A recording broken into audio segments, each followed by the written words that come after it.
എന്റെ അമ്മോ എന്റെ അമ്മ ആദ്യമായിട്ടാണ് ഒരു ക്രിസ്ത്യാനി അല്ലാത്ത ആൾക്ക് 1 ലക്ഷം റുപ്യ സംഭാവന കൊടുക്കുന്നത്. കാലം പലതും മാറ്റി മറിച്ചു. എന്റെ മുദ്രാവാക്യം എനിക്ക് സന്തോഷമായി. Conquer the world with love, സ്നേഹം കൊണ്ട് ലോകം കീഴടക്കാന്നുള്ള, ജാതി മതങ്ങൾക്കൊക്കെ അതീതമായി ചിന്തിക്കുക എന്നുള്ളത് വലിയൊരു കാര്യമാണ്.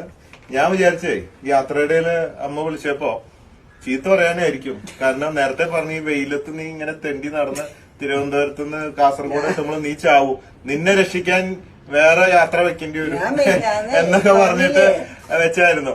അപ്പൊ അതിന് ചീത്ത പറഞ്ഞിട്ട് പുറപ്പെടുമ്പോ പക്ഷെ ഇപ്പൊ അത് നേരം മാറി. നീ നന്നായി ചെയ്തതാണ്. ആദ്യം പോവരുതെന്ന് പറഞ്ഞു. നീ മിഞ്ഞാന്ന് പറഞ്ഞേ, ഞാൻ മിഞ്ഞാന്ന് 2 മണിക്കരഞ്ഞു പ്രാർത്ഥിക്കായിരുന്നു. ഇനി ഈ കാശ് കിട്ടിയോ നിങ്ങൾ ഇങ്ങോട്ട് ഇറങ്ങിയാ മതി, കാശ് തരാം. ഒരു പറയും പണിക്കാരെ ചേച്ചിയുടെ കയ്യിൽ 10 രൂപ കിട്ടിയാ മതി, അന്ന് ഞങ്ങക്ക് മുട്ടില്ലാന്ന്. അപ്പൊ ഇത് കിട്ടി. അല്ല, ഇത് നിങ്ങള് അനുഭവത്തിൽ കാണാം. എന്തായാലും ഇത് ഭയങ്കര ഒരു അനുഭവമാണ്. ഓക്കെ, ഇതിനൊരു മോഡ് കണ്ടുപറ്റില്ല. யார் பெற்ற மகனோ நீ, யார் பெற்ற மகனோ இந்த ஊர் கும்பிடும். ഇത് അമ്മ തരുന്നോണ്ടാണ് ക്യാഷായിട്ട് വാങ്ങണത്. നമ്മള് ക്യാഷായിട്ട് ഒന്നും സ്വീകരിക്കുന്നില്ല.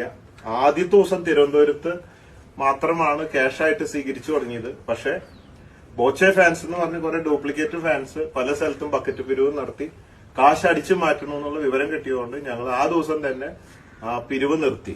ഇപ്പോ അബ്ദുറഹീമിന്റെ ട്രസ്റ്റ് ഫണ്ടിലേക്കാണ് ജനങ്ങളോട് ഇടാൻ പറയുന്നത്, നേരിട്ടിട്ട് അവരുടെ അക്കൗണ്ടിലേക്ക്. പിന്നെ അവരുടെ ഉമ്മ